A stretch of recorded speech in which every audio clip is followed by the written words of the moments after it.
Meerpet Madhavi murder కేసులో పోలీసులు కీలక అప్డేట్స్ బయటపెట్టారు.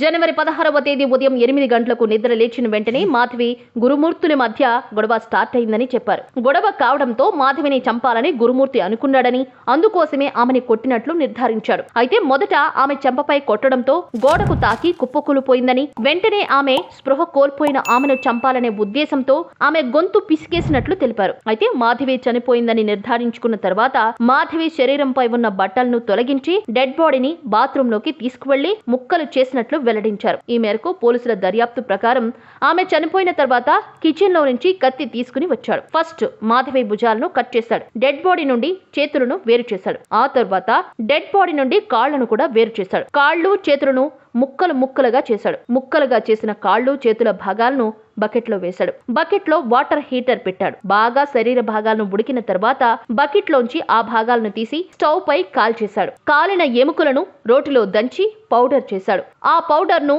బాత్రూమ్ లో వేసి అనేక సార్లు ఫ్లష్ చేశాడు. మరికొన్ని చిన్న ఎముకలను డస్ట్ బిన్ లో వేసి పడేసినట్లు తెలిపాడు. అయితే ఇదంతా చేస్తున్నప్పుడు కిచెన్ డోర్, ఇంట్లో కిటికీలు, తలుపులు తెరిచి ఉంచినట్లు వెల్లడించారు. గురుమూర్తి వాసన రాకుండా ఉండేందుకు సుమారు 8 గంటల పాటు డిటర్జెంట్ తో పాటు ఫినాయిల్ ఉపయోగించి ఎవిడెన్స్ లేకుండా చేశాడని చెప్పారు. ఈ ఘటనలో మొత్తం 16 వస్తువులను సీజ్ చేసినట్లు పోలీసులు తెలిపారు. అయితే ఆ వస్తువులు ఏంటంటే 1 స్టవ్, 2 కత్తి, 3 roller, 4 roller stone, 5 bucket, 6 water heater, 7 clothes అంటే ఆమె చుడిదార్ అండ్ లెగ్గింగ్ కూడా, 8 నిందితుడి short, 9 phenyl bottle, 10 room freshener, 11 Surf packet, 12 acid bottle, 13 door mat, 14 చెత్త బకెట్, 15 మోటార్ సైకిల్, 16 2 మొబైల్ ఫోన్లను పోలీసులు సీజ్ చేశారు. సో గురుమూర్తి ఇప్పటి వరకు పోలీసులను ముప్పు తిప్పలు పెట్టాడు. అయితే ఈ నేపథ్యంలో పోలీసులు చాలా చాకచక్యంగా వ్యవహరించి